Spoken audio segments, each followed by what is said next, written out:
apa yang bisa menjadi kenikmatan di muka bumi ini?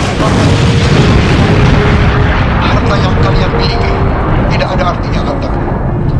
Tidak ada artinya kekayaan, tidak ada artinya pangkat, tidak ada artinya apapun yang Anda miliki di dunia ini kalau Anda tidak mempunyai rasa cinta oleh kepada Nabi Muhammad.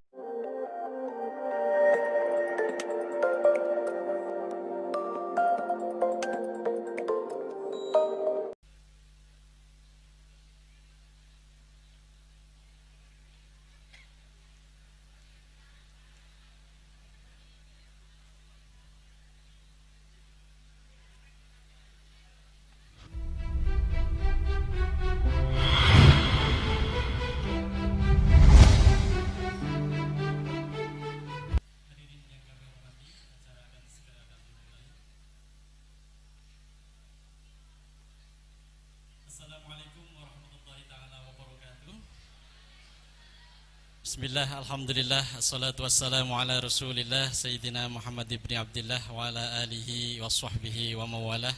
La hawla wa la quwwata illa billah, amma ba'du. Pak alim, para kiai, para masyayikh, wabil khusus pengasuh pondok pesantren Salafiyah Syafiyah Sukorejo Situbondo, Kiai Haji Raden Ahmad Az-Zaim Ibrahimi, yang kami hormati Al-Mukarram Kiai Haji Ahmad Mustafa Bisri, yang kami hormati Kiai Haji Zawawi Imron, yang kami hormati Bapak Menteri Agama Republik Indonesia, yang sampai siang ini masih berkenan untuk bersama dengan kita di tengah-tengah Muktamar Sastra 2018. Para sastrawan, para budayawan, sahabat-sahabat santri, hafidhakumullahu jami'an. Pada siang hari ini puji syukur alhamdulillah kita panjatkan, karena pada siang hari ini kita sebentar lagi akan mengikuti pidato kebudayaan yang akan disampaikan oleh Al-Mukarram Kiai Haji Ahmad Mustafa Bisri di dalam Muktamar Sastra 2018. Acara pada siang hari ini yang pertama adalah pembukaan. Nanti langsung akan disampaikan pidato kebudayaan. Kemudian nanti yang acara yang ketiga adalah parade puisi yang akan dibacakan oleh, insyaallah nanti akan dibacakan oleh yang pertama Kiai Haji Raden Ahmad Az-Zaim Ibrahimi, yang kedua Kiai Haji Zawawi Imron, dan puisi yang ketiga nanti juga akan dibacakan langsung oleh Al-Mukarram Kiai Haji Ahmad Mustafa Bisri. Hadirin Bapak Ibu yang kami hormati, untuk membuka acara kita pada siang hari ini akan dibuka dengan pembacaan suratul Fatihah, dan mohon berkenan untuk memimpin kepada Al-Mukarram Kiai Haji Raden Ahmad Az-Zaim Ibrahim. Assalamualaikum warahmatullahi wabarakatuh. Bismillahirrahmanirrahim. Al-Fatihah ila hadratin Nabi Mustafa Sayyidina Muhammadin sallallahu alaihi wasallam wa alihi wa azwajihi wa dhurriyyatihi wa ahli baitihi wa ikhwanihi minal anbiya wal mursalin. بأن الله يعلي درجاتهم في الجنة وينفعنا بأسرارهم وأنوارهم وعلومهم وبركاتهم في الدين والدنيا والآخرة، وأن الله يتوفانا على ملتهم ويحشرنا في زمرتهم في خير ولطف وعافية بسر الفاتحة. يا رحمن الرحيم إياك نعبد وإياك نستعين صراط الذين أنعمت عليهم. ثم الفاتحة إلى أرواح الأولياء والشهداء والصالحين والأئمة الراشدين، وإلى أرواح مشايخنا خصوصا شيخنا شمس العارفين وشيخنا أسان شمس العارفين وشيخنا أحمد فرداس، وجميع مؤسسي جمعية نهضة العلماء وأموات هذه البلدة من المسلمين والمسلمات، بأن الله يغفر لهم ويرحمهم ويعيد علينا من أسرارهم وأنوارهم وعلومهم وبركاتهم في الدين والدنيا والآخرة بسر الفاتحة. بسم الله الرحمن الرحيم. الحمد لله رب العالمين. إياك نعبد وإياك نستعين صراط الذين أنعمت عليهم. الفاتحة بالقبول وتمام كل سوء ومقبول وصلاح الشأن ظاهر وباطن في الدين والدنيا والآخرة دافعة لكل شر جالبة لكل خير لنا ولنا أحبابنا ومشايخنا في الدين وعلى اللطف والعافية وعلى نية أن الله ينور لكم مع الهدى والتقى والعفو والموت على دين الإسلام والإيمان بلا محنة ولا امتحان بحق سيد ولد هنان ولكل نية صالحة. الفاتحة.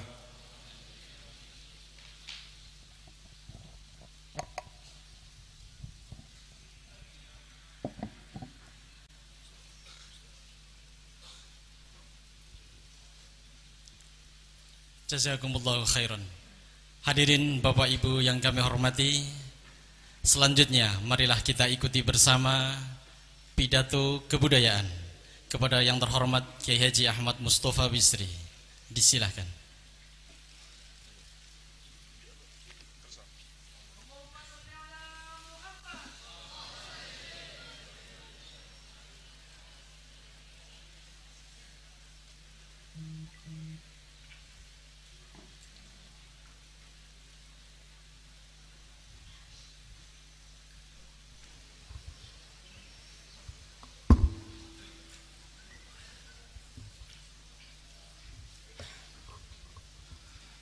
Assalamualaikum warahmatullahi wabarakatuh.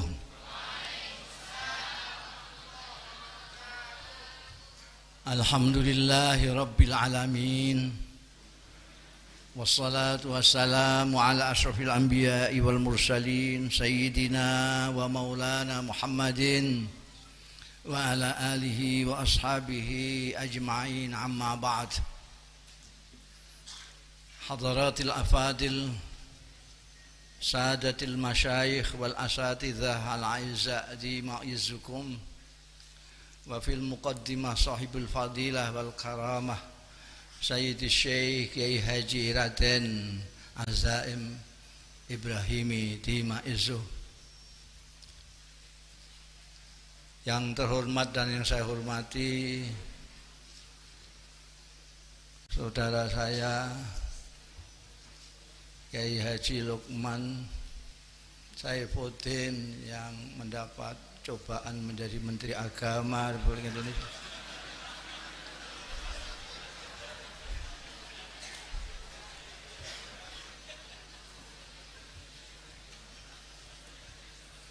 Bapak-bapak pengurus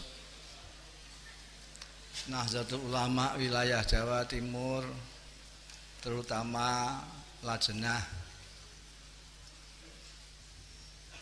Ta'lif wan Nasr TV 9 Nusantara, ibu-ibu, bapak-bapak, utamanya para sastrawan, budayawan yang hadir,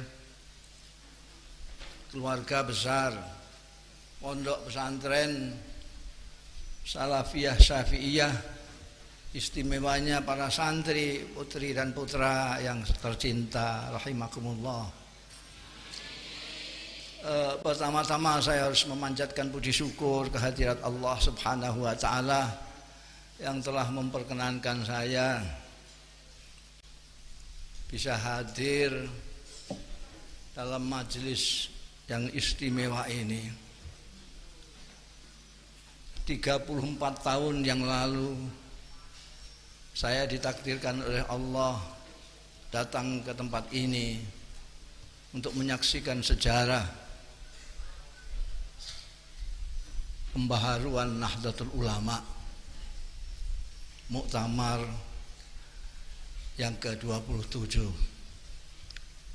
Sekarang ini setelah 34 tahun pondok pesantren ini mempunyai inisiatif untuk melakukan sesuatu yang mungkin belum atau tidak terpikirkan oleh siapapun, termasuk oleh sastrawan Indonesia itu sendiri, yaitu melaksanakan muktamar sastra. Mudah-mudahan Allah meridhoi, manfaat dan berkah mendapat berkahnya para masyayikh muassis pondok pesantren ini, mulai dari Kiai Samsul Arifin, Kiai As'ad, Kiai Fawaid, kita mendapat berkah itu. Dan muktamar sastra yang pertama ini sukses, berhasil, termasuk memenuhi harapan-harapan menteri kita tadi. Sebetulnya tidak perlu pidato kebudayaan, sudah ada pengarahan Menteri Agama. Itu tadi sudah mbahnya pidato kebudayaan tadi.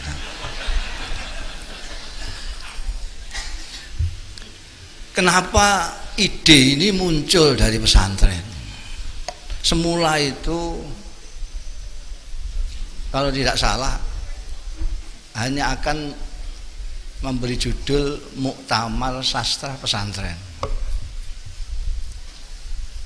Entah dari mana timbulnya usulan-usulan itu, dari tawaduk menjadi pede. Dari tawaduk ini sastra pesantren aja lah gitu. Yang tidak pesantren kalau tidak cocok ya sudah gitu. Kemudian menjadi pede ini mesti ada yang memprovokasi. Menjadi muktamar sastra.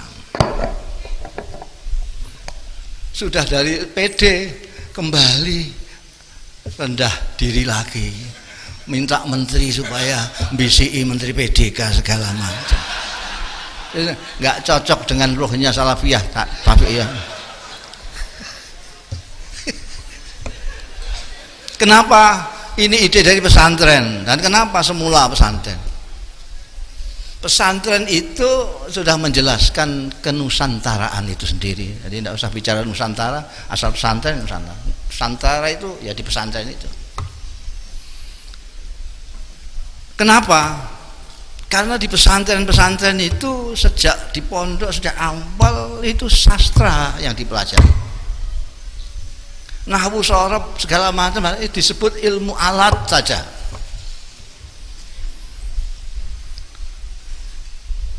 Allah Ta'ala itu menurunkan nabi-nabi berdasarkan peradaban manusia di dunia. Perkembangan peradaban manusia disesuaikanlah kitab suci yang turun dan nabi yang diutus. Kita ambil contoh yang terakhir saja, terlalu panjang kalau sampai ke Nabi Nuh segala macam. Ini waktunya sudah jam 2.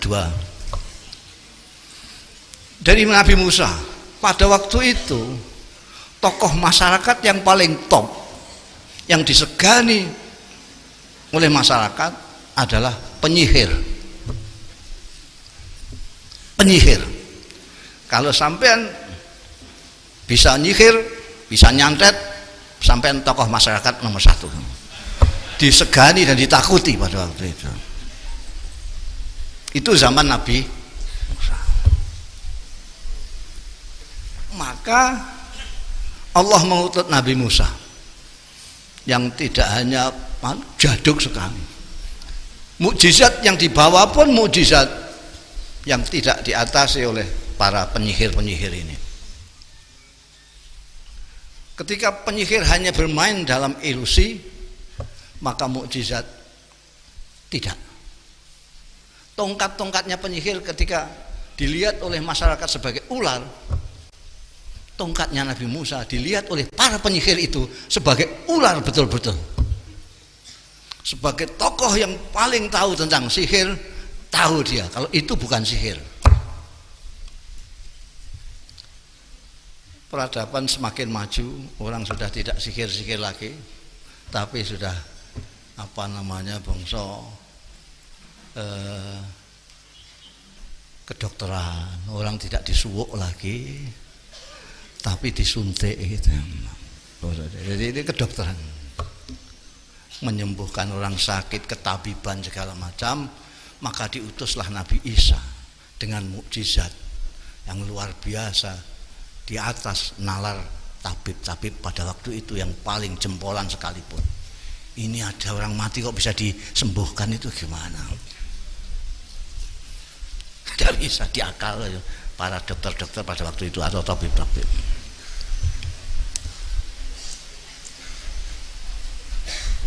manusia semakin maju, peradaban semakin tinggi. Pada waktu itu yang paling top sebagai tokoh masyarakat, terutama di Arab dan sekitarnya, adalah sastra.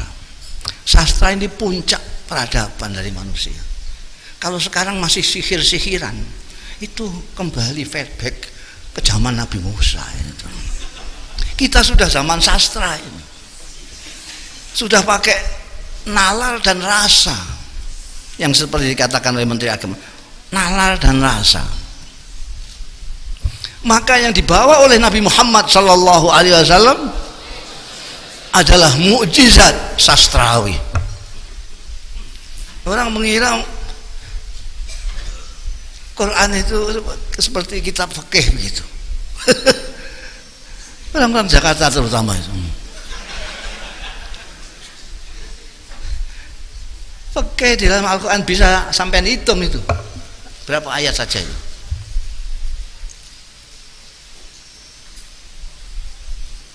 Dulu orang masuk Islam ada yang karena tertarik dengan Rasulullah Sallallahu Alaihi Wasallam, bagaimana kejujurannya, bagaimana kelembutannya, dan seterusnya.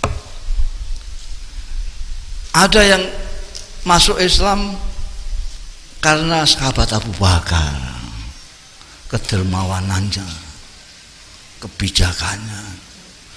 Tapi banyak sekali yang masuk Islam karena mendengarkan Al-Quranul Karim.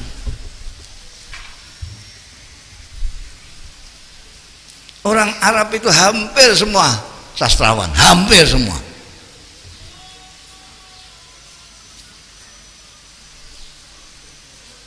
Sayyidina Umar masuk Islam karena membaca penggalan surat Toha. Padahal pada waktu itu dia sudah berniat mau membunuh Rasulullah Sallallahu Alaihi Wasallam. Anda bisa lihat Ibnu Hisham atau Ibnu Ishaq menceritakan ketika Abu Jahal, Abu Sufyan, Syarik yang melarang orang-orang Arab, orang-orang Mekah mendengarkan Kanjeng Nabi Muhammad Sallallahu Alaihi Wasallam. Kalau ketahuan ditempeleng. Ibnu Hisham dengan sanad-sanadnya menceritakan 3 malam berturut-turut Abu Sufyan Syarik kepergok Abu Jahal diam-diam mendengarkan Rasulullah Sallallahu Alaihi Wasallam membaca ayat. Sampai Syarik bilang kepada Abu Sufyan, kamu ini semua kan kemarin ngelarang-larang orang baca, kenapa kamu sendiri sekarang mendengarkan, diam-diam mendengarkan? Apa pendapatmu tentang yang dibaca oleh Muhammad tadi, yang disuarakan Muhammad tadi? Abu Sufyan dari dulu memang politisi ya. Kalau Pak Menteri ini aja kalah. Makanya keturunan Abu Syams itu memang politisi dan diplomat semua. Makanya hanya sebentar Sayyidina Ali, seterusnya adalah dari keturunan Abdus Syams, turunannya Abu Sufyan, Muawiyah bin Abu Sufyan, terus Yazid bin Muawiyah dan seterusnya. Politisi. Jadi ketika ditanya, apa pendapatmu tentang yang kamu dengar dari Muhammad? Jawabnya Abu Sufyan, kamu juga mendengarkan kok tanya saya? Oh, sama-sama mendengar. Saya coba sampai tanya sama politisi, jawabannya kan begitu itu.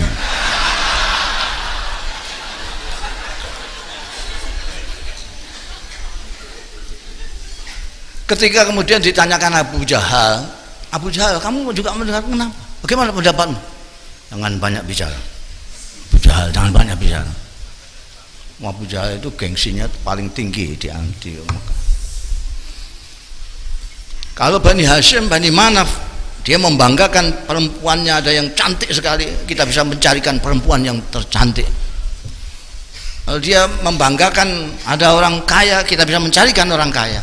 Kalau dia membanggakan ada orang yang paling ganteng, kita bisa mencarikan orang ganteng. Kalau dia mengatakan ada penyair yang hebat, kita bisa mencarikan penyair yang hebat. Tapi kalau dia mengatakan kami punya nabi, kita carinya di mana? Jadi menurut saya Abu Jahal itu bukan tidak percaya, tapi angas melawan. Nah, hubungannya apa ini dengan pesantren? Kita tahu setelah Al-Quranul Karim, setelah zaman Islam, sastra itu jadi berubah lama sekali. Ilmu-ilmu bermunculan belakangan. Jadi ilmu-ilmu yang disebut oleh kita ilmu agama itu bid'ah semua. Bid'ah semua karena dia muncul setelah Kanjeng Nabi tidak ada. Quran mushaf yang kita baca itu bid'ah itu. Bid'ah.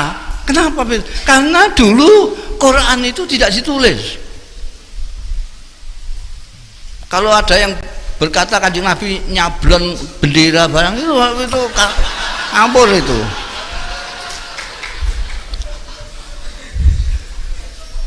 Tidak ada itu. Dulu itu tradisi lisan lebih kuat. Ada kalau tidak salah Abu Atahiyah, seorang penyair jahiliyah, ketahuan dia menulis. Loh, kamu menulis? Jangan bilang-bilang siapa-siapa. Karena menulis itu app, berarti dia ininya tidak jalan kalau orang menulis. Maka Quran pertama kali ketika dikumpulkan oleh Sayyidina Utsman bin Affan dengan timnya itu, Quran itu tidak pakai titik sama sekali, tidak pakai titik. Faktulu sama fakbalu sama saja, sama saja. Kalau tidak hafal Quran, kalau hafal Quran dia tahu. Jadi Quran yang tulisan tanpa titik itu sekedar mengingatkan ingatan orang-orang terhadap Quran yang dihafal itu. Oh, ini faktulu. Oh, ini fakbal. Jadi hanya itu. Tapi kemudian Islam tersebar kemana-mana, banyak yang tidak hafal Quran, lalu kepingin menolong mereka-mereka yang ingin menghafalkan Al-Quran tapi tidak bisa baca ini. Tentu ada jenius yang menemukan titik itu, bak kasih titik bawah, tak titik dua di atas. Dan itu pun sampai sekarang titik ini tidak sama. Makanya ada yang sok pinter itu lalu mendakwa-dakwa, ini menyesatkan umat Islam ini. Ada Quran menyesatkan. Ini Quran kok titiknya cuma satu, ini fa ini, maksudnya qaf itu titiknya dua. Dia gayanya seperti orang pinter, tapi pamer bodoh dia. Di Maroko sampai sekarang itu nulis qaf titiknya cuma satu di atas. Lah kalau fa titiknya satu di bawah. Lah orang ini kurang piknik istilah anak sekarang. Belum piknik sudah menyesat-nyesatkan orang ya, teman. Jadi itu bid'ah sekali. Kalau kemudian harokat itu lebih belakang lagi itu, fathah itu udah belakang lagi. Apalagi ornamen gambar kembang segala macam itu, wah tambah belakang lagi, tambah makruh itu.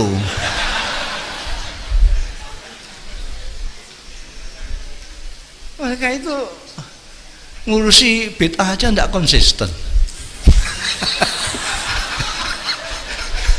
Dibid'ahkan cuma muludan saya gimana? Ini kok sampai ke sana segala macam ini budaya, ini pidato kebudayaan ya.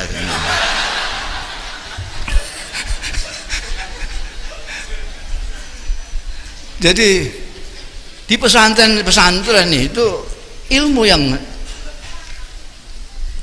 muncul sebagai pendukung Al-Quranul Karim dipelajari di pesantren menjadi unggulan. Ada yang mengatakan ilmu alat, ada yang mengatakan secara rinci ilmu nahwu, sharaf, ilmu balaghah, badi', ma'ani, segala macam. Sebetulnya itu semuanya ilmu alat untuk mengapresiasi Al-Quranul Karim. Maka saya itu ketawa kalau ada orang sombong menyuruh orang-orang supaya kembali ke Al-Quranul Karim. Kita harus kembali kepada Quran, tidak usah mendengarkan kiai, terus ke Quran langsung. Itu panutan kita. Ternyata yang dimaksud Al-Quranul Karim oleh dia ini dan sebangsanya itu Quran punya Pak Lukman ini. Quran terjemahan Kementerian Agama.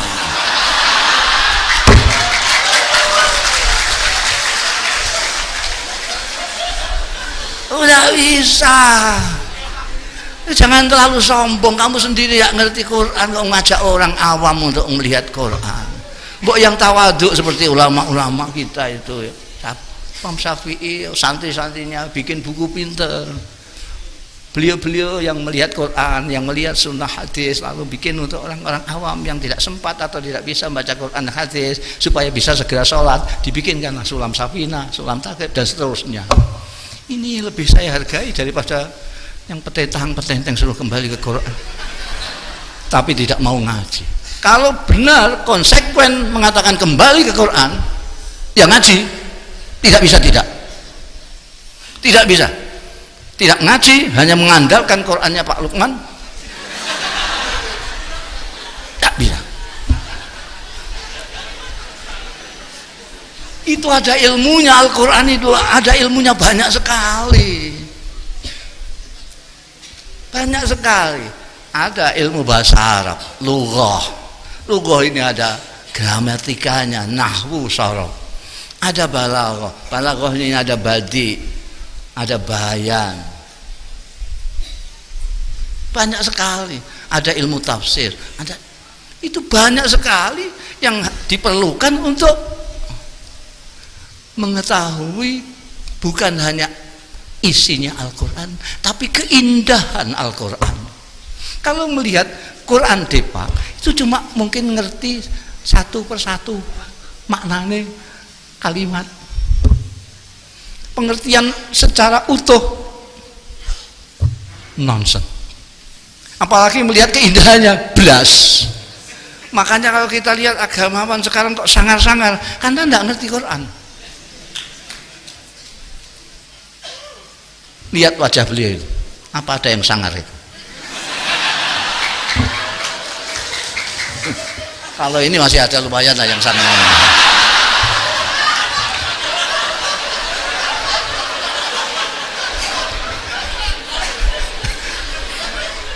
Wajah sangar dan tidak sangar itu ada korelasinya dengan pemahaman dan apresiasi tentang keindahan Al-Quran. Anda kalau tidak tahu keindahan Al-Quran, muka kamu mesti sangar. Pandainya soal agama sekalipun kayak apa. Jadi kiai-kiai pesantren sejak awal mempelajari ilmu-ilmu yang diajarkan di pesantren itu untuk mengapresiasi Al-Quran, untuk memahami Al-Quran dan memetik keindahan Al-Quran. Karena itu di pesantren tidak ada pengajaran tapi juga pendidikan. Diajar olah dengan taklim akal pikirannya, tapi oleh tarbiyah dan pendidikan dengan itu tadi yang disebut Pak Menteri sebagai rasa. Santri tidak hanya terpelajar, dia keluar harus menjadi orang yang terdidik, pintar tapi berakhlak. Karena apa? Sumbernya dari Al-Quran. Sampai numpuk saya itu kadang-kadang sejengkel karena sombongnya itu. Kembali ke Quran, dan yang dijadikan rujukan itu Quran Kementerian Agama. Saya seringkali menyontohkan bahasa Arab saja, bahasa Arab, lughah saja. Belum kita bicara soal balaghah, bada', bayan, ma'ani. Dari lughah saja. Orang Arab mengatakan qoma zaidun. Sampai hitungi. Orang Arab mengatakan qoma zaidun. Orang Arab mengatakan zaidun qaimun. Orang Arab mengatakan zaidun qama. Orang Arab mengatakan zaidun yakum. Orang Arab mengatakan inna zaidan yakum. Orang Arab mengatakan inna Zaidan qaimun. Orang Arab mengatakan inna Zaidun qama. Orang Arab mengatakan kana Zaidun qaiman. Sudah berapa ini? Ini bisa Hamzah teruskan banyak sekali. Dan orang Indonesia hanya memaknainya dengan Zaidun berdiri.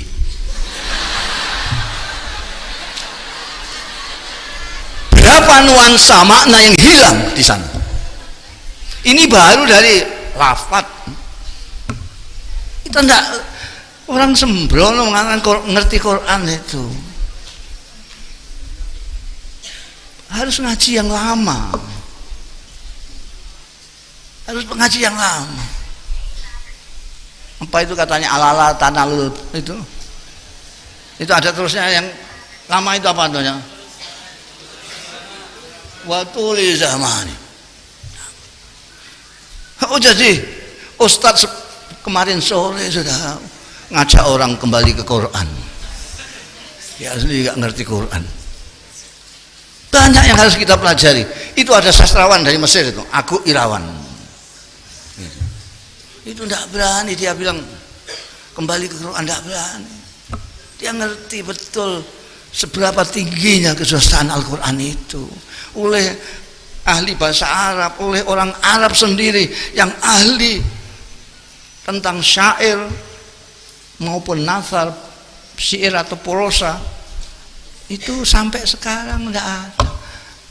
Tantangan Al-Quran sampai sekarang ini terbuka terus. Zaman milenial, zaman medsos, zaman apa namanya elektronik dan segala macam, zaman ilmu pengetahuan modern, ini masih terbuka.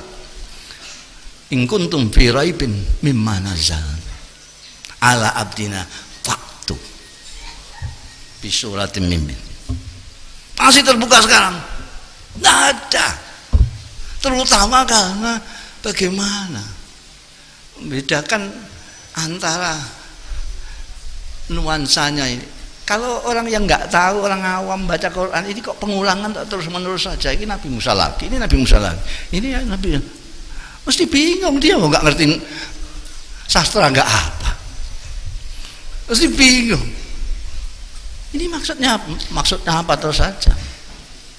Tapi kalau yang ngerti sastra dia tahu kenapa di sini diulang di sini pada waktu makomnya begini, kenapa ini di sini begini. Dan ini yang kemudian oleh kiai-kiai pesantren diajarkan sejak alatnya.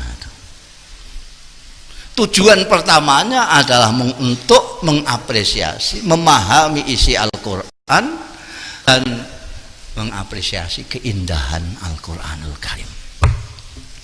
Itu awalnya. Maka tadi Kiai Azaim mengatakan bahwa kiai-kiai di sini sastrawan semua. Betul, sastrawan semua. Mereka menguasai balaghah, ilmu sastra mereka kuasai. Mungkin yang mereka tidak begitu kuasai adalah bahasa Indonesia. Makanya tadi saya nggak paham itu bahasa Perancis.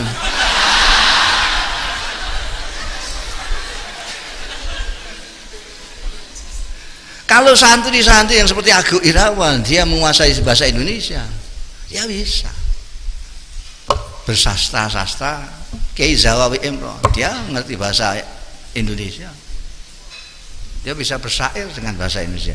Tapi ayah saya pakai bahasa Jawa, mbah saya pakai bahasa Arab. Kiai Hamid Pasuruan itu dijuluki sejak ditermas, mau tidak ditermas sudah dijuluki adib. Adib itu sastrawan karena beliau menguasai ilmu balaghah, badi', bayan, ma'ani. Itu Kiai Abdul Hamid Pasuruan. Cuma kemudian yang apa namanya yang lebih mendominasi wacana masyarakat itu adalah kewalian beliau. Jadi kesusastraannya hilang. Sama Kiai As'ad ini sebetulnya sastrawan, tapi karena kewaliannya sastranya hilang. Orang tidak menyangka kalau beliau sastrawan karena ketutupan dengan kewaliannya. Kiai Hamid juga begitu, betulnya sastrawan, punya buku dewan kumpulan puisi, tapi ketutupan kewaliannya. Itu kebalikan saya lah.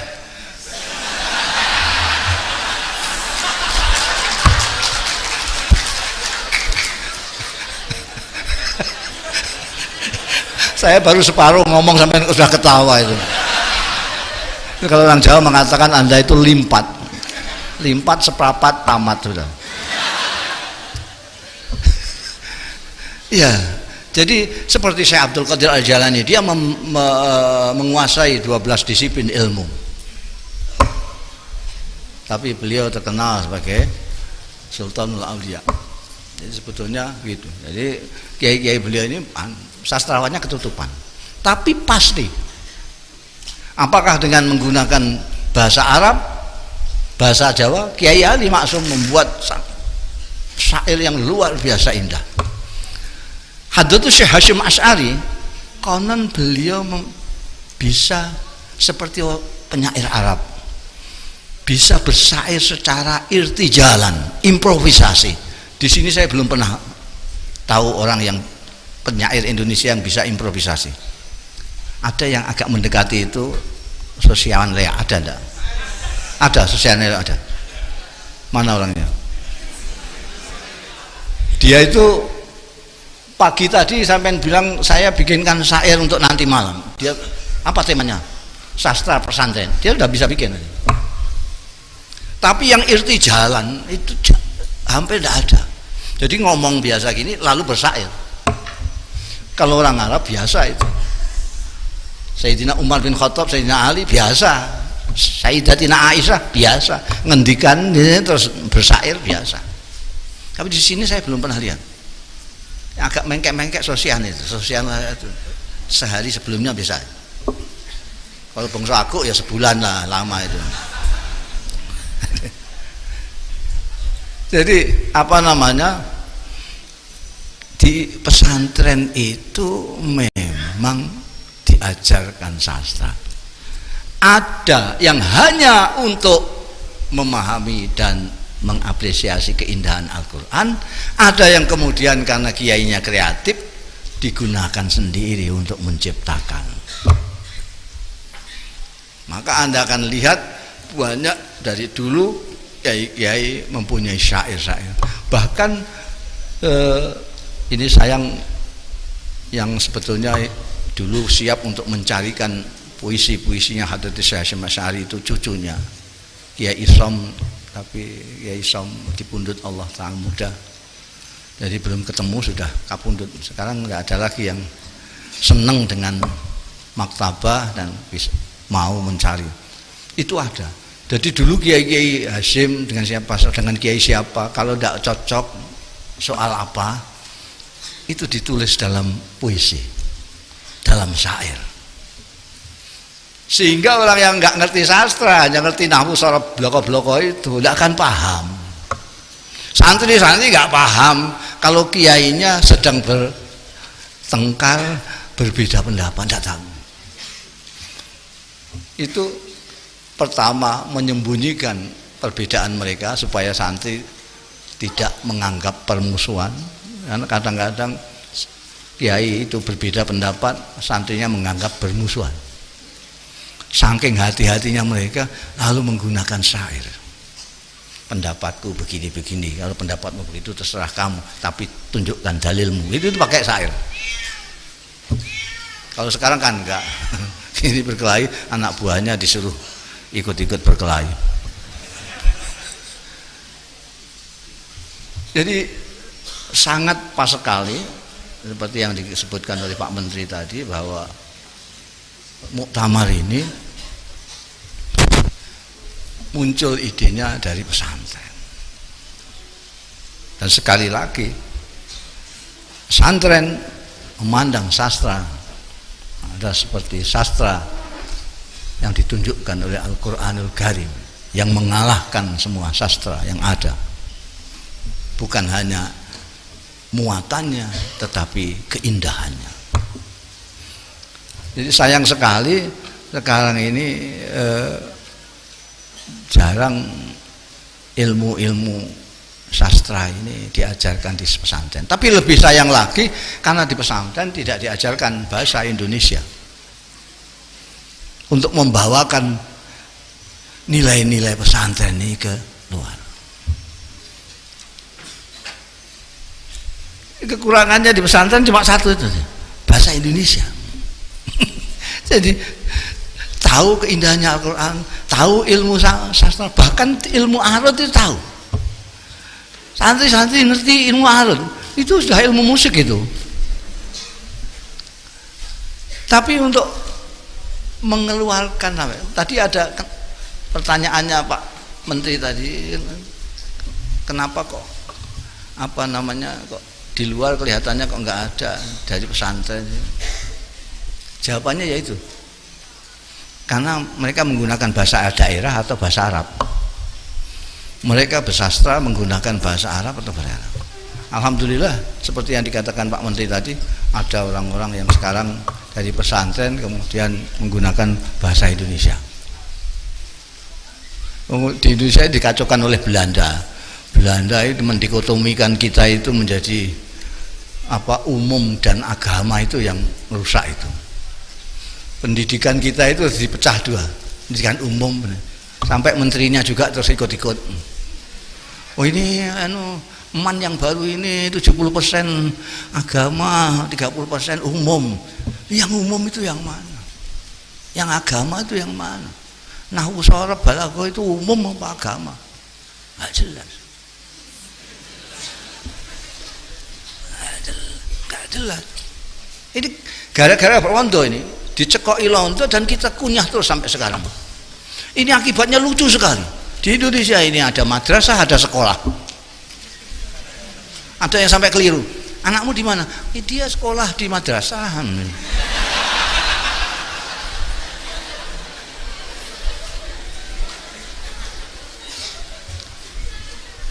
Ada sekolah, ada madrasah, ada toko buku, ada toko kitab.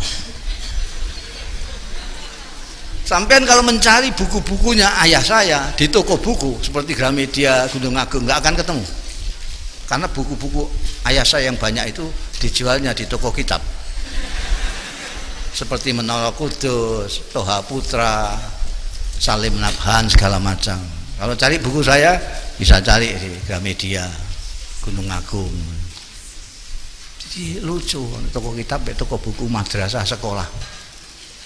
Ini supaya jadi masukan teman-teman. Ini gimana? Ini merugikan kita sekali, merugikan. Lalu ada yang sekolah umum nggak ngerti agama. Sekarang ada tren baru, orang umum kepengen agama dengan jalan pintas model mereka. Akibatnya seperti sekarang. Akibatnya seperti mereka. Itu orang-orang yang sok-sokan itu soal agama. Itu orang-orang yang pendidikannya selama ini eksak semua. Ilmu pasti, ilmu ya, bukan ilmu sosial. Coba Anda selidiki semua. Mereka sok-sokan karena memang tidak pintar betulan. Maka inilah tantangan yang seperti tadi dikatakan oleh Pak Menteri. Bagaimana ini tadi baru saja ditanyakan saya sama wartawan ketika jalan di sini ini. Apa pentingnya? Menurut sampean ini Muktamar Sastra ini apa pentingnya? Ya penting, saya bilang gitu. Pentingnya apa? Pokoknya penting.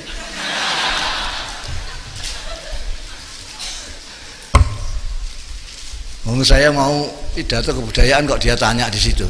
Mendengarkan sebentar kan bisa. Jadi karena di dalam sastra ini tidak hanya olah pikir tapi olah rasa. Tadi sudah dikemukakan oleh pidato kebudayaan yang bagus pertama kali tadi. Olah rasa. Kita sekarang yang kurang adalah olah rasa. Zauk kita tidak. Zauk. Orang yang tidak punya zauk jangan diajak bicara soal sastra. Tidak mudeng. Jangan diajak bicara soal rahmatan lil alamin. Tidak mudeng. Dia tidak punya rasa kok. Rahmatan itu rasa kok. Rahmatan itu rasa. Kalau orang nggak punya rasa, nggak punya perasaan, hanya perhatiannya kepada manusia saja, tapi tidak perhatian terhadap perasaan manusia. Karena di sini sekarang kan banyak orang itu suka memperhatikan orang, tapi jarang yang memperhatikan perasaan orang. Karena disamakan dengan dirinya, dia tidak punya perasaan.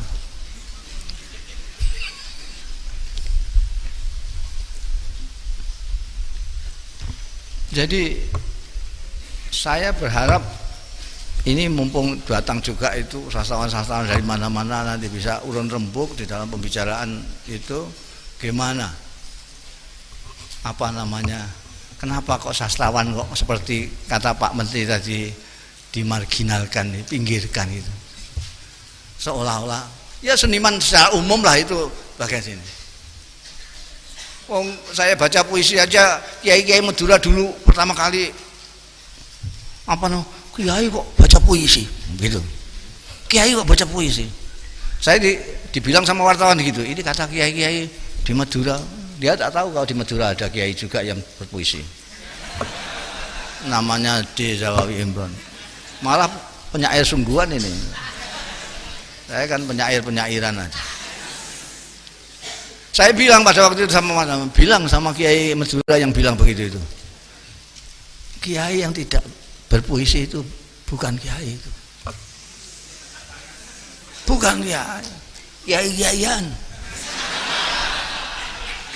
Dia harus tahu sastra, dia harus tahu balaghah, dia harus tahu keindahan Al-Qur'an. Gimana? Dulu saya pernah pertama-tama kali saya populer sebagai penyair itu. Baca puisinya cuma di Jakarta bersama-sama Pak Zawawi ini. Anak-anak muda Semarang minta supaya saya juga membaca puisi lah Pak Kiai. Ini kawan-kawan muda ini kepengen dengar sampean baca puisi di sini nih, masa di Jakarta terus. Oke, kapan ya? Ini ada acara mauludan di Masjid Baitur Rahman ini. Nanti Pak Kiai baca puisi. Oke lah. Pada saatnya malam itu Kiai Semarang datang ke saya. Saya dengar Gus Mus mau baca puisi nanti malam. Iya. Wah, enggak usah lah. Loh, kenapa Pak Kiai? Besoknya enggak usah, enggak pantas. Sampai Rais Suriah wilayah masa baca puisi. Lah saya sudah terlanjur bilang sama anak-anak muda. Nah, anak-anak muda serahkan saya. Padahal kiai kan gitu, serahkan saya. Mengandalkan wibawanya. Serahkan saya kalian, anak-anak muda. Ya kan saya kan tidak bisa, saya sudah janji itu, saya mengecewakan mereka. Begini sajalah, Pak Kiai nanti duduk di depan. Begitu saya baca puisi, Kiai tidak setuju, langsung Kiai berdiri. Kiai berdiri pergi. Begitu Kiai berdiri, saya akan turun. Dan selamanya saya tidak akan baca puisi. Oke. Duduklah dia dekat gubernur di situ. Ya, waktu giliran saya bilang, ini mulai zaman Nabi Muhammad Sallallahu Alaihi Wasallam, semua pemimpin agama Islam, ulama-ulama itu hampir semua baca puisi. Tidak ada yang tidak. Kanjeng Nabi yang tidak diajari oleh gurunya, wa ma'allamnahu syi'ra, pernah membaca puisi pada waktu penggalian Khandaq. Ana nu Abdul Muttalib, ana nabiyun la kadzib. Secara sajak itu bagus, tapi secara syair belum begitu bagus, karena Kanjeng Nabi memang bukan penyair. Wa ma'allamnahu syi'ra. Tapi beliau mengapresiasi ketika Ka'ab bin Zuhair membacakan banat su'ad di hadapan beliau, dicopot burdahnya, dihadiahkan kepada Ka'ab. Kemudian burdah ini dipakai oleh Imam Busiri, karena Imam Busiri ketika bawa bikin syair Amin Tazakkur itu, beliau mimpi dikasih. Jadi sebetulnya sahibul burdah yang sesungguhnya adalah Ka'ab bin Zuhair. Imam Busiri hanya diberi. Jadi saya bilang kepada hadirin, ya, tapi yang saya panggil Pak Gubernur karena pimpinannya soalnya. Jadi Pak Gubernur, dari dulu Sayyidina Umar bisa bersair secara irtijalan, improvisasi. Sayyidina Ali punya diwan, Sayyidina Ali punya antropologi puisi, Sayyidina Ali. Imam Syafi'i punya diwan Syafi'i, antropologi Imam Syafi'i. Itu semua ke bawah. Ini dulu hampir semua pesantren-pesantren kiai-kiai itu hampir setiap malam Jumat itu membaca puisinya Al-Barzanji minimal itu. Puisi burdahnya Imam Busiri. Tapi malam ini saya akan baca puisi saya sendiri. Oh, terus gitu. Saya bilang begitu. Terus saya baca puisi saya. Begitu saya baca puisi, saya lihat dia dengan khusyuk mendengarkan. Saya baca puisi. Mingket tidak berdiri apalagi. Begitu saya turun, dia dirangkul saya. Wah, itu bagus untuk dakwah, Gus. Gimana? Jadi kadang-kadang itu kita nggak ngerti antara apa namanya. Ini karena kita nggak kenal. Betulnya itu makanannya wong pesantren, sastra. Dan itu yang membedakan orang pesantren dengan yang tidak pesantren.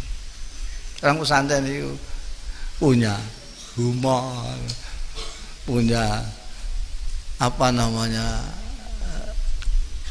kesantunan, punya keramahan, punya kelembutan, pokoknya ada asar daripada sastra Al-Quranul Karim pada mereka. Karena mereka tidak hanya ngelalar tadarusan tentang bacaan-bacaan Al-Qur'annya, tapi mempelajari ilmu-ilmu alat untuk mengetahui keindahan Al-Qur'an. Jadi kalau santri yang sungguh-sungguh, dia akan keluar menjadi bukan hanya kiai yang mau ngerti fikih, tidak. Dia ngerti secara menyeluruh, seperti menyeluruhnya Al-Qur'an di dalam menebarkan kehidupan di dalam masyarakat. Saya kira itu nanti ada sastrawan-sastrawan yang betulan yang insya Allah akan memperkaya kita. Dan sekali lagi saya mengharapkan seperti bagaimana Pak Menteri Agama mengharapkan, muktamar ini tadi dijamin, saya tambah insya Allah dari belakang tadi, beliau jamin akan terus ada muktamar ini, muktamar sastra. Kita doakan. Nah, ini muktamar ini sebagai muktamar pertama. Jadi muktamar sastra pertama. Baru kurung tahun 2018. Karena menurut jaminan Menteri Agama akan terus ada muktamar. Jadi semakin supaya mendekat, supaya kita mempunyai kontribusi. Jangan sastra menjadi elit juga tidak, dimarjinalkan juga tidak. Biar dia jadi sesuatu yang berada di hidup dalam masyarakat, yang mempengaruhi masyarakat, mempengaruhi masyarakat. Kadang-kadang bahasa khitobah pidato tidak masuk di hati, tapi bahasa sastra bisa masuk dalam hati. Orang akan menjadi tersentuh hatinya mendengarkan puisinya D. Zawawi Imron. Kalau membaca ibu, semua orang, ibu ataupun bukan ibu, calon ibu, semuanya merasa disentuh hatinya. Demikian kurang lebihnya, mohon maaf. Wallahu yuwaffiquna ila ma fi khairul Islam wal muslimin, wa khairu nahdlatul ulama wan nahdin, wa khairu Indonesia wa Indonesiin, wa astaghfirullahal azim li wa lakum wal afu minkum. Wassalamualaikum warahmatullahi wabarakatuh.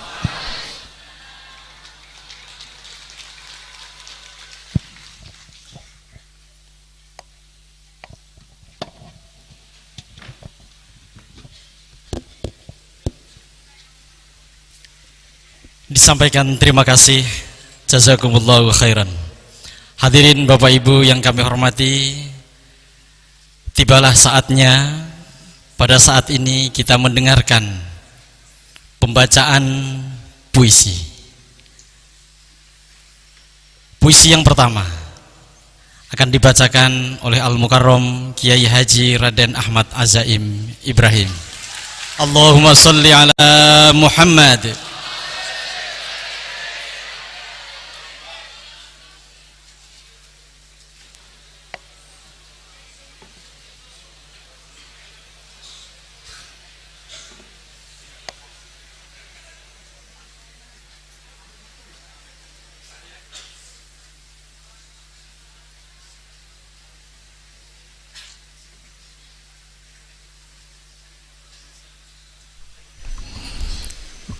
Assalamualaikum warahmatullahi wabarakatuh.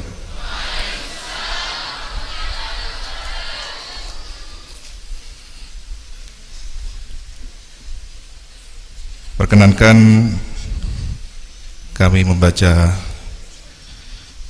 satu puisi yang menggambarkan ungkapan santren sebagai sahibul hajah, sahibul bait pada event Muktamar Sastra kali ini. Sebelumnya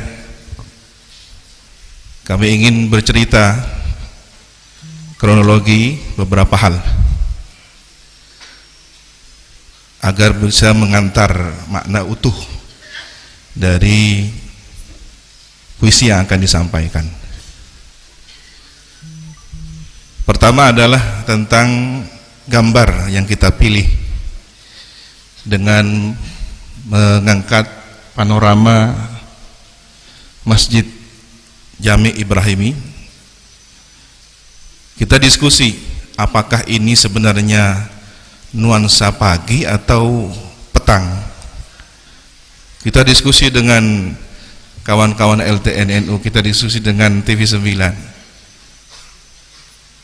multi tafsir ya. Gampangannya ya, kalau backgroundnya ditaruh di sebelah timur berarti ini pagi, kalau ditaruh sebelah barat berarti sore. Terserahlah, tetapi multitafsir itu justru menguatkan makna.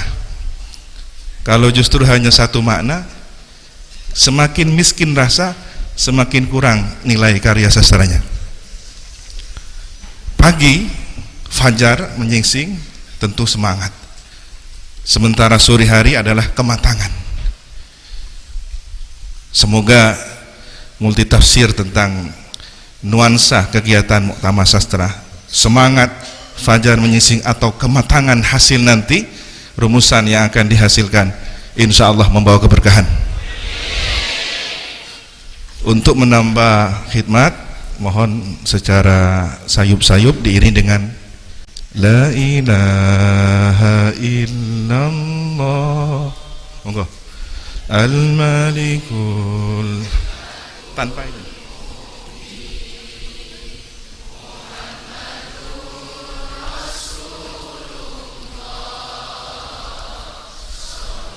Sukorejo,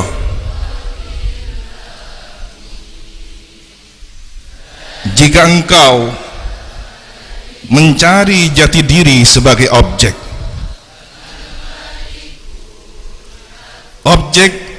mata manusia,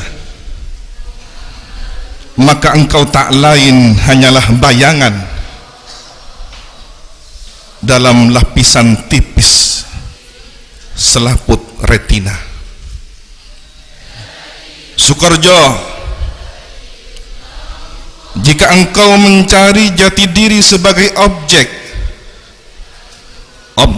pendengaran manusia, maka engkau tak lain hanyalah gelombang suara yang tertangkap selaput tipis gendang dan tulang pendengaran nan rapuh dalam telinga. Sukorejo, jika engkau mencari jati diri sebagai objek ucapan manusia, maka engkau tak lain hanyalah susunan huruf yang keluar dari pita suara, rongga mulut, dan sekerat daging bernama lidah. Sukorejo, Jika engkau mencari jati diri sebagai objek sentuhan manusia, maka engkau tak lain hanyalah efek rangsangan syaraf-syaraf halus kulit ke mulut saja. Tetapi Sukorejo, jika engkau mencari jati diri sebagai objek ruh manusia, mencari jati diri sebagai objek ruh para sastrawan, para budayawan, maka engkau adalah hakikat jiwa dalam setiap raga manusia. Ruh adalah rahasia keabadian, zat yang maha abadi. Kulir ruhu min amri rabbi. Jakarta, 17 Oktober 2018. Barakallahu fikum, jazakumullah hasanan jaza.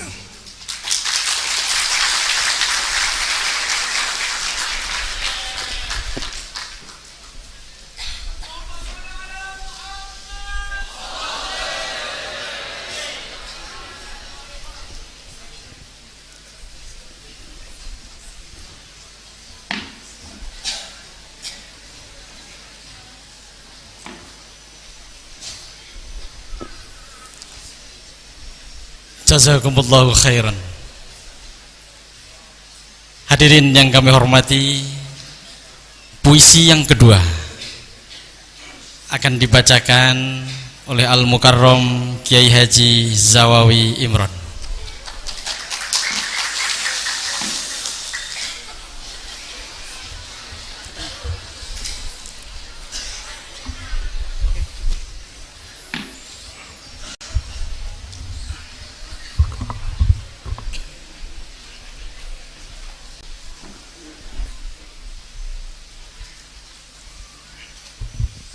Assalamualaikum warahmatullahi wabarakatuh.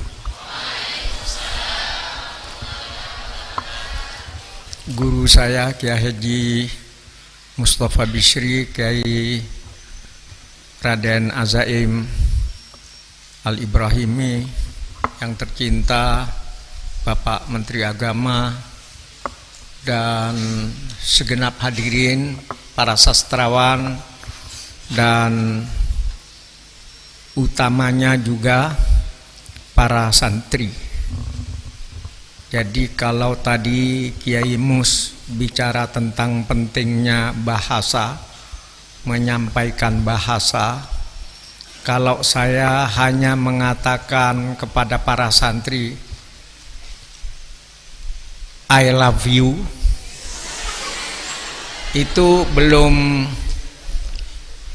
bagus, karena kurang sastrawi. Yang sastrawi misalnya kalau saya tanya kepada Anda, apa bedanya Garuda dengan kamu para santri? Ya. Jadi kalau tidak tahu jawabnya, kemudian dijawab dengan bahasa yang sastrawi. Bedanya kamu, apa bedanya kamu dengan Garuda? Sulit jawabnya itu. Kok manusia dibandingkan dengan Garuda? Tapi kalau jawabnya baik, itu kita akan senang. Jadi adik-adik, kalau saya mengumpamakan apa bedanya adik santri ini dengan Garuda, kalau Garuda cukup di dadaku, tapi kamu yang dalam hatiku.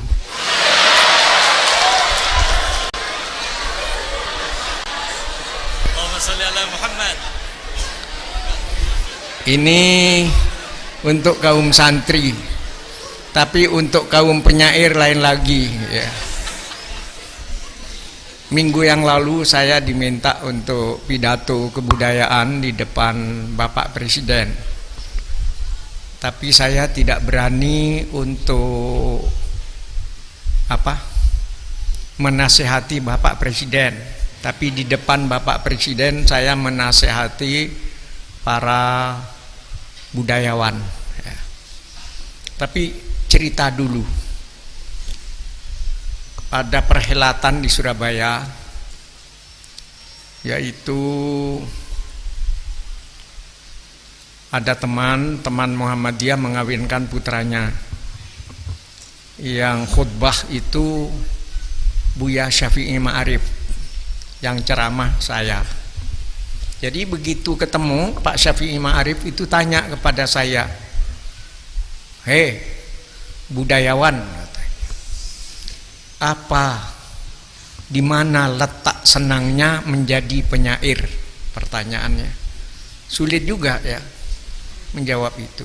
Tapi kemudian saya dapat ilham, saya menjawab ya, senangnya menjadi penyair itu karena dengan menjadi penyair saya tetap merasa tersesat walaupun berada di jalan yang benar.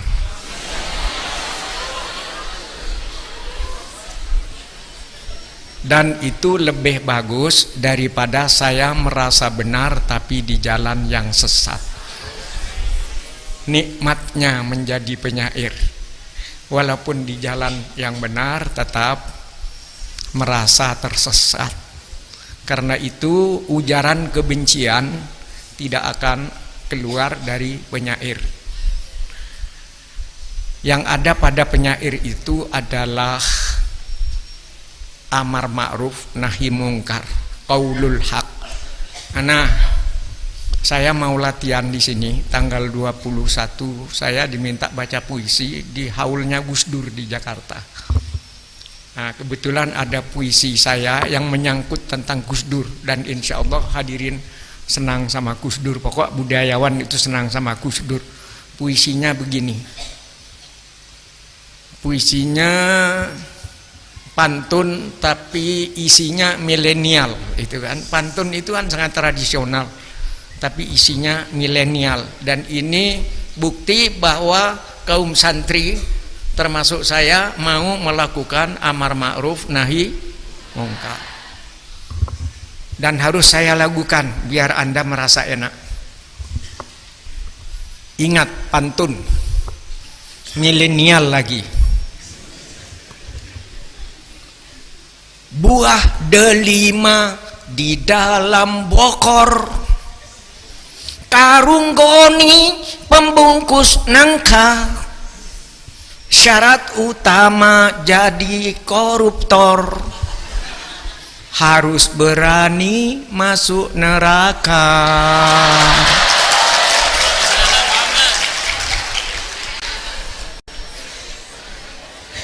Kenapa saya baca ini? Saya takut dianggap kalah kepada Susiawan Lea.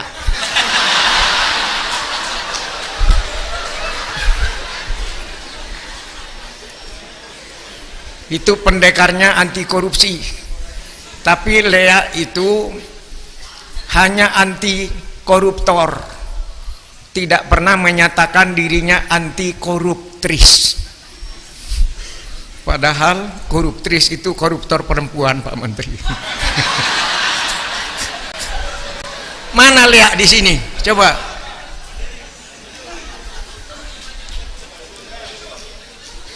Ya sudah, kalau tidak ada tak masalah malah. Naik motor keliling Jawa, mampir minum kota Bekasi. Syarat koruptor yang nomor 2 bisa tersenyum di televisi.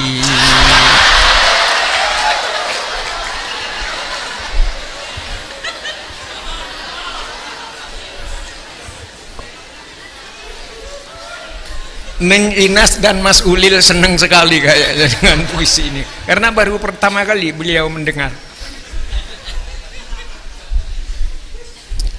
Uang suap, uang pelicin, disebut juga uang siluman. Karena korupsi rakyat miskin, koruptor kaya 7 turunan.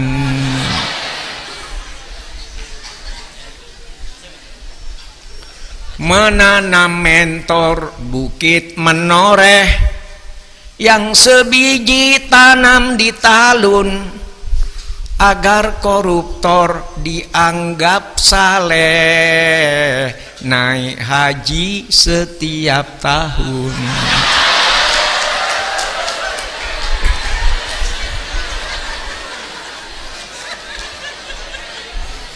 Sebentar, lupa saya ini.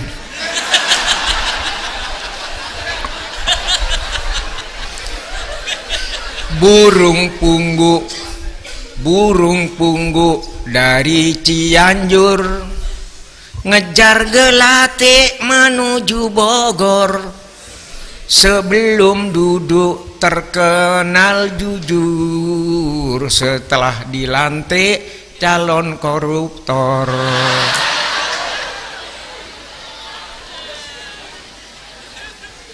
Belajar agama pondok Ciganjur, untuk mendapat kedalaman rasa. Kalau ditanya kepada Gus Dur, koruptor itu pengkhianat bangsa. Selesai.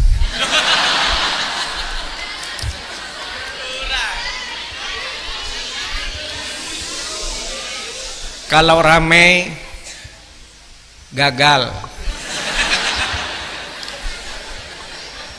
Lapor saja, saya ikut Mbah Mus ya. Di Ciputra Artpreneur 2 tahun yang lalu di Jakarta, untuk nonton Mbah Mus, saya duet dengan Olivia Zalianti. Ya. Itu tiketnya VIP-nya itu 750.000. Kalau mahasiswa 300.000. Kami diprotes waktu itu, sehingga Mbah Mus melaksanakan puisi Palestina tanpa tiket, dan yang hadir itu puluhan ribu dan pakai layar di luar.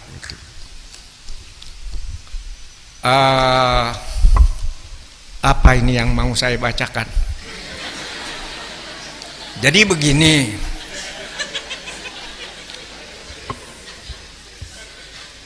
enaknya menjadi pendengar puisi, ketika mendengar puisi tidak usah bayar, kira-kira begitu. Ntar saya bacakan yang lebih intelektual dari yang tadi sedikit ya. Puisi yang judulnya Payung. Hati-hati mendengar puisi Payung ini, karena mendengar puisi sama dengan main silat dengan 9 bayangan.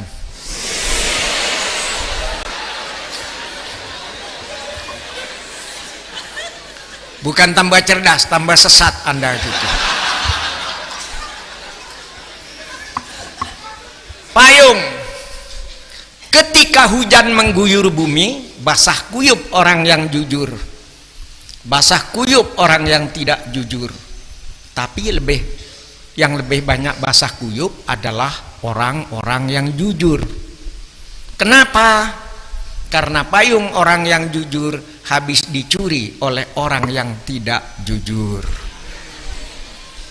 Tapi kalau hujan perlambang rahmat, hujan rahmat hanya akan membasahi orang-orang yang jujur saja.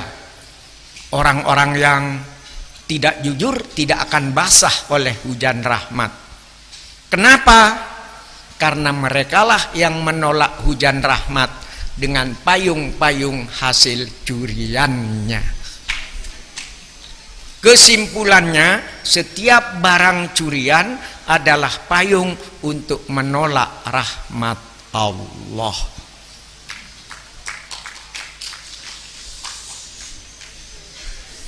Nah, sekarang yang lebih tinggi lagi makomnya.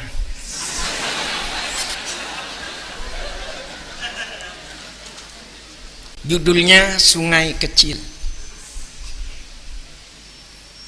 membacanya tidak boleh seperti membaca puisi, paling tidak versi saya.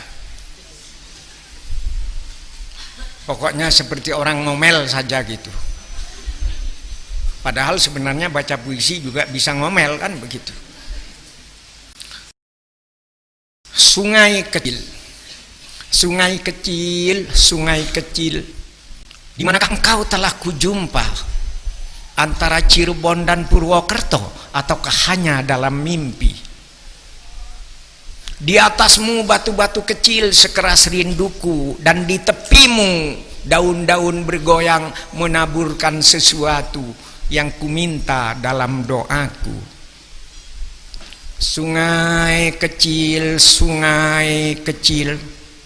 terangkanlah kepadaku di manakah negeri asalmu. Di atasmu akan kupasang titian bambu agar para petani mudah melintasimu, dan akan kubersihkan lubukmu agar para perampok yang mandi di situ merasakan juga sejuk airmu. Sungai kecil, mengalirlah terus ke rongga dadaku, dan kalau kau capek, istirahatlah dalam tidurku. Engkau yang jelita, ku tembangkan buat kasihku. Selesai. Sekarang naik lagi ke makam yang lebih tinggi. Nanti turun ke makam yang lebih rendah. Saya terpesona dengan huruf hijaiyah yang namanya alif itu. Karena alif itu sumber semua huruf. Kalau dibuat seperti pancing menjadi lam. Kalau dibuat seperti orang duduk menjadi dal. Kalau dibuat seperti sanggul perempuan Jawa lama itu menjadi ha. Kalau dibuat seperti sampan alifnya menjadi ba. Semua huruf adalah alif. Kalau dibuat seperti ular sedang mau mencokot menjadi ya. Jadi tidak ada yang selain alif. Huruf yang satu hanyalah alif. Cuma ini alif Indonesia ya. Jadi membacanya bukan alif, bukan. Saya baca sesuaikan dengan ritmik Indonesia. Hati-hati. Zikir. Alif, alif, alif, alif, alif, alif, alif, alif. Ya Allah, alifmu pedang di tanganku, susu di dagingku, kompas di hatiku. Alifmu tegak jadi cagak, meliut jadi belut, hilang jadi angan, tinggal bekas menetaskan terang, hingga aku berkesiur pada angin kecil takdirmu. Hom pimpah hidupku, hom pimpah matiku, hom pimpah nasibku, hom pimpah hidupku, hom pimpah matiku, hom pimpah nasibku, hom pimpah, hom pimpah, hom pimpah, hom pimpah, hom pimpah, hom pimpah, hom pimpah, hom pimpah, hom pimpah, hom pimpah, hom pimpah, hom pimpah.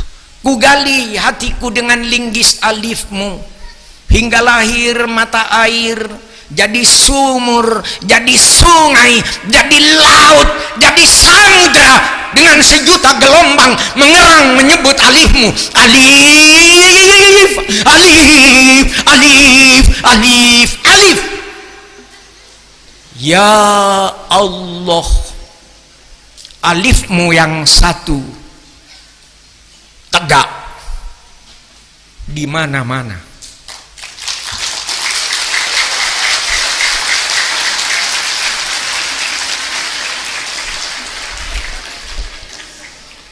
Puisi yang terakhir, puisi kanak-kanak saya yang saya tulis umur 16 tahun. Di kota 75 km dari Sukorejo, dari Sokaraja. Orang kampung saya tidak ada yang bilang Sukorejo. Menduga de emai. ka Sokaraja. Apa rasanya mendengar kata Sokaraja itu 100 kali lebih indah dari mendengar Sukorejo.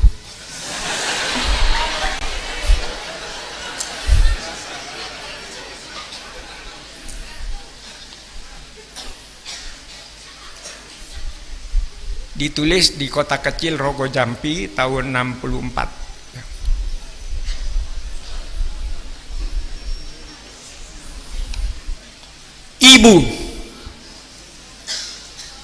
Ibu, kalau aku merantau lalu datang musim kemarau, sumur-sumur kering, daunan pun gugur bersama reranting, hanya mata air matamu ibu yang tetap lancar mengalir.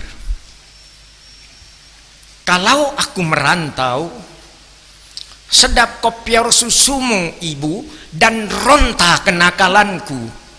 Di hati ada mayang siwalan memutikkan sari-sari kerinduan.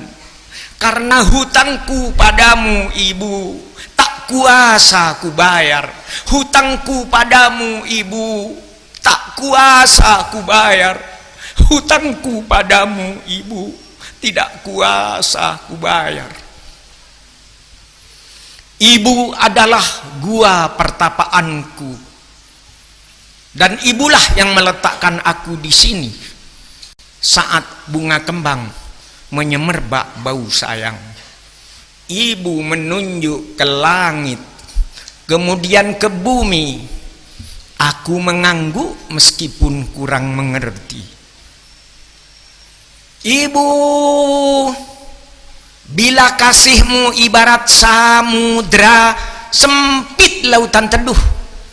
Tempatku mandi, mencuci lumut pada diri. Tempatku berlayar, menebar pukat dan melempar sauh. Lokan-lokan, mutiara, dan kembang laut semua bagiku. Ibu, kalau aku ikut ujian lalu ditanya tentang pahlawan, kalau aku ikut ujian lalu ditanya tentang pahlawan, kalau aku ikut ujian lalu ditanya tentang pahlawan, namamu ibu yang akan kusebut paling dahulu, lantaran aku tahu engkau ibu dan aku anakmu.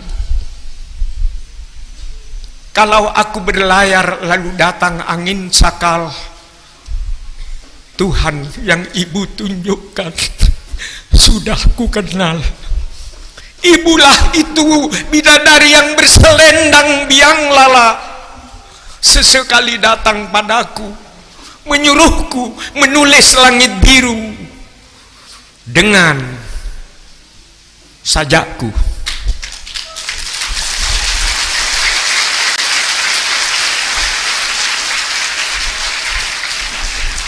Wassalamualaikum warahmatullahi wabarakatuh.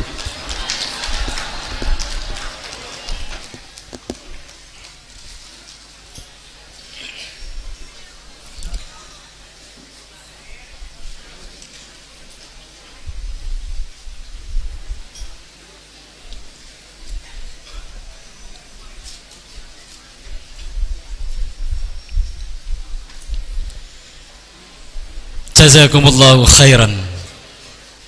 Disampaikan terima kasih. Allahumma salli ala Muhammad.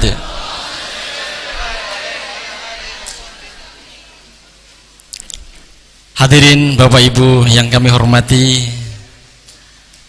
puisi yang ketiga akan dibacakan oleh Al-Mukarram Kiai Haji Ahmad Mustafa Bisri.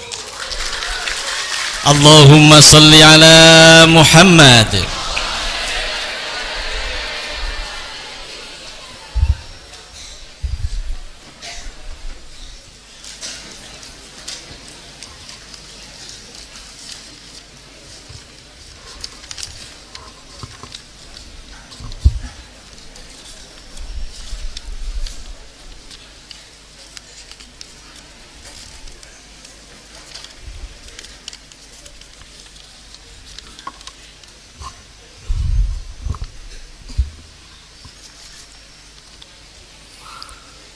Allahu Akbar. Allahu Akbar. Pekik kalian menghalilintar, membuat makhluk-makhluk kecil tergetar. Allahu Akbar. Allah Maha Besar. Urat-urat leher kalian membesar, meneriakkan Allahu Akbar. Dan dengan semangat jihad, nafsu kebencian kalian membakar apa saja yang kalian anggap mungkar. Allahu Akbar, Allah Maha Besar. Seandainya 7,5 miliar manusia penghuni bumi sebesar debu ini sesat semua atau saleh semua, tak sedikit pun mempengaruhi kebesarannya. Melihat keganasan kalian, aku yakin kalian belum pernah bertemu Ar-Rahman yang kasih sayangnya meliputi segalanya. Bagaimana kau begitu berani mengatasnamakannya ketika dengan penuh pongah kau melibas mereka yang sedang mencari jalan menujunya? Mengapa kalau mereka memang pantas masuk neraka, tidak kalian biarkan Tuhan mereka saja yang menyiksa mereka? Kapan kalian mendapat mandat wewenang darinya untuk menyiksa dan melaknat? Allahu Akbar. Syirik adalah dosa paling besar, dan syirik yang paling akbar adalah mensekutukannya dengan mempertuhankan diri sendiri dan memutlakkan kebenaran sendiri.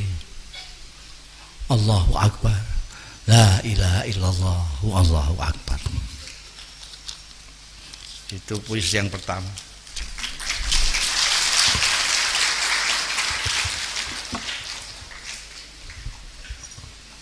Puisi yang kedua. Aku merindukanmu, oh Muhammadku. Aku merindukanmu, oh Muhammadku. Sepanjang jalan kulihat wajah-wajah yang kalah menatap mataku yang tak berdaya. Sementara tangan-tangan perkasa terus mempermainkan kelemahan. Air mataku pun mengalir mengikuti panjang jalan, mencari-cari tangan lembut wibawamu. Dari dada-dada tipis papan, terus ku dengar suara serutan derita mengiris berkepanjangan, dan kepongahan tingkah meningkat. Telingaku pun kutelengkan, berharap sesekali mendengar merdu menghibur suaramu. Aku merindukanmu, oh Muhammadku. Ribuan tangan gurita keserakahan menjulur-julur ke sana kemari, mencari mangsa, memakan korban, melilit bumi, meretas harapan. Aku pun dengan sisa-sisa suaraku mencoba memanggil-manggilmu, oh Muhammadku, oh Muhammadku. Di mana-mana sesama saudara saling cakar berebut benar, sambil terus berbuat kesalahan. Quran dan sabdamu hanya dijadikan kendaraan masing-masing mereka yang berkepentingan. Aku pun meninggalkan mereka, mencoba mencarimu dalam sepi rinduku. Aku merindukanmu, oh Muhammad. Sekian banyak Abu Jahal, Abu Lahab, sekian banyak Abu Jahal, Abu Lahab menitis kesekian banyak umatmu. Oh Muhammadku, selawat dan salam bagimu ya Rasul. Bagaimana melawan gelombang kebodohan dan kecongkaan yang telah tergayakan? Bagaimana memerangi umat sendiri? Oh Muhammadku, aku merindukan. Oh Muhammadku, sungguh aku merindukanmu. Assalamualaikum warahmatullahi wabarakatuh.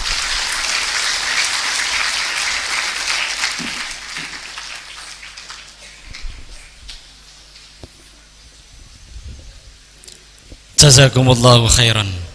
Hadirin Bapak Ibu yang kami hormati, dengan berakhirnya puisi yang ketiga tadi, maka berakhir pula sesi pidato kebudayaan dan parade puisi pada siang hari ini.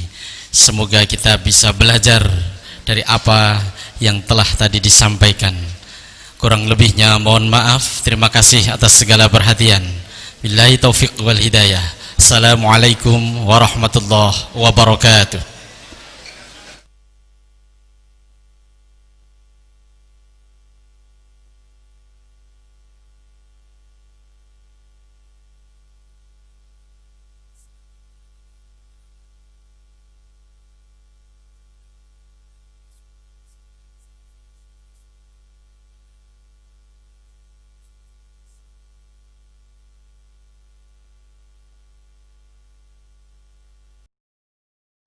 Apa yang bisa menjadi kenikmatan di muka bumi ini? Harta yang kalian miliki tidak ada artinya harta. Tidak ada artinya kekayaan, tidak ada artinya pangkat, tidak ada artinya apapun yang Anda miliki di dunia ini kalau Anda tidak mempunyai rasa cinta oleh kepada Nabi Muhammad.